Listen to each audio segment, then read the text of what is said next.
l'ensemble des collègues est meurtri par cette dramatique histoire. Et comme vous pouvez le savoir, l'émoi est profond.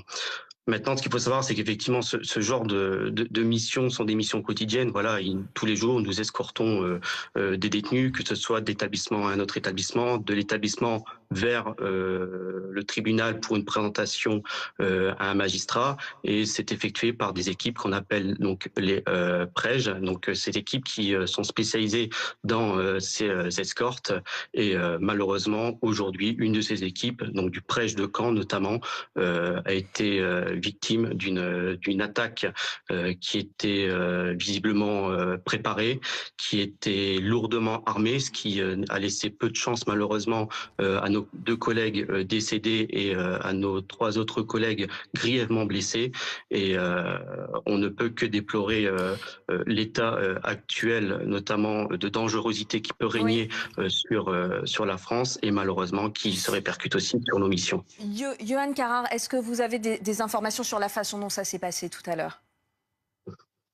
Alors visiblement, c'est comme je vous l'ai dit, c'était quelque chose d'assez préparé. Voilà, nos collègues donc ont escorté ce détenu. Selon les informations que l'on a, mais on laissera bien sûr l'enquête se faire. Des véhicules sont venus pour extraire le détenu et ont arrosé en fait à l'arme lourde le convoi pénitentiaire, comme je le disais, donc laissant peu de chances de dégagement à nos collègues qui sont aujourd'hui disparus. Et ce sont des véhicules blindés qui participent à ces convois pénitentiaires? Alors, c'est des véhicules sécurisés, mais de là à dire blindés, non. Enfin, c'est pas des véhicules comme pour les transports de fonds. Effectivement, nos collègues, comme je le rappelle souvent, sont souvent livrés à eux-mêmes quand ils font ces missions. Ils sont équipés, ils sont formés, mais malheureusement, la plupart du temps, en sous-effectif pour effectuer ces missions. Vous le savez, on a une crise de recrutement au sein de nos troupes, et du coup, ça se répercute sur l'ensemble de nos missions, dont les prèges. Donc, Et quel effectivement, genre c'est très compliqué. est-ce que les agents sont armés, protégés? Est-ce qu'ils ont des gilets pare-balles? Alors oui, effectivement, on a tout l'équipement approprié pour faire ce genre de mission, mais donc en dehors du gilet pare-balles qui est de rigueur, je dirais, ils n'ont que l'arme de poing. Et sur l'attaque notamment d'aujourd'hui face à des armes lourdes, une arme de poing 9 mm ne fait pas malheureusement le poids face à ce genre d'attaque. Est-ce que le détenu, lui, est au courant qu'il va être transféré? Est-ce qu'il connaît l'itinéraire et surtout l'horaire de ce transfert?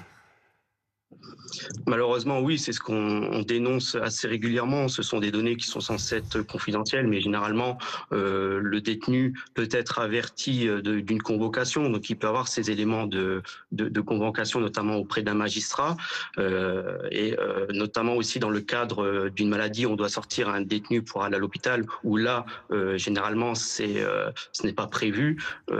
Des fois, dans une genre de ruse, des détenus s'amusent à simuler une maladie pour pouvoir être extraits en ayant informé au préalable du soutien extérieur pour tenter une quelconque évasion. Ouais, ce qui frappe dans ce qui s'est passé en fin de matinée, c'est l'extrême préparation, visiblement, des personnes, des assaillants. Est-ce que, selon vous, un fourgon seul pour ce type de détenu, c'est suffisant?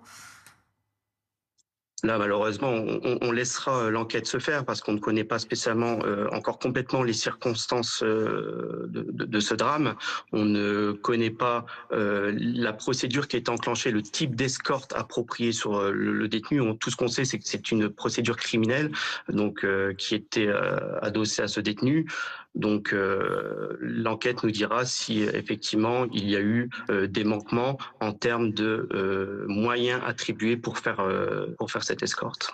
Est-ce qu'il y a une procédure particulière quand le fourgon pénitentiaire passe à un péage, comme c'était le cas en fin de matinée? Comme dans n'importe quelle situation d'escorte de détenus, ce qu'il faut savoir, c'est qu'on évite d'arrêter le fourgon. Donc nos véhicules sont généralement dotés d'un badge de télépéage pour avancer et franchir cette barrière de péage sans s'arrêter. Mais dès l'instant où il y a un ralentissement, ça cause malheureusement une zone de fragilité Mmh. et la barrière de péage en a été une malheureusement. J'imagine que ces scénarios sont travaillés, qu'il y a des entraînements en cas d'attaque, des procédures. Quelles sont-elles? Il y a toute une phase de formation qui est faite effectivement notamment par nos agents prêches qui ont des formations donc en tir, en escorte, en conduite de véhicules. Mais face à des groupes armés tels qu'ils ont dû faire face aujourd'hui, malheureusement, on ne peut pas faire le poids. Enfin, quoi qu'il arrive, comme je le rappelle, on a une arme létale qui est le 9 mm, mais face à des armes lourdes, il est impossible de faire face, même avec tout l'entraînement que l'on peut faire. Désormais, le détenu et les assaillants sont en cavale. Est-ce que ce genre de groupe peut passer inaperçu très longtemps? Là, je vous dirais, ça reste maintenant du travail judiciaire, du travail de la police, où effectivement donc le plan épervier a été déclenché. Donc maintenant, il faut laisser faire les choses et essayer que ce détenu soit rattrapé le plus rapidement possible et de ne plus avoir ce détenu à l'extérieur. Merci Johan Carrard d'avoir répondu à nos questions. Je vous rappelle qu'au moins un hélicoptère, le GIGN, sont également engagés dans cette traque.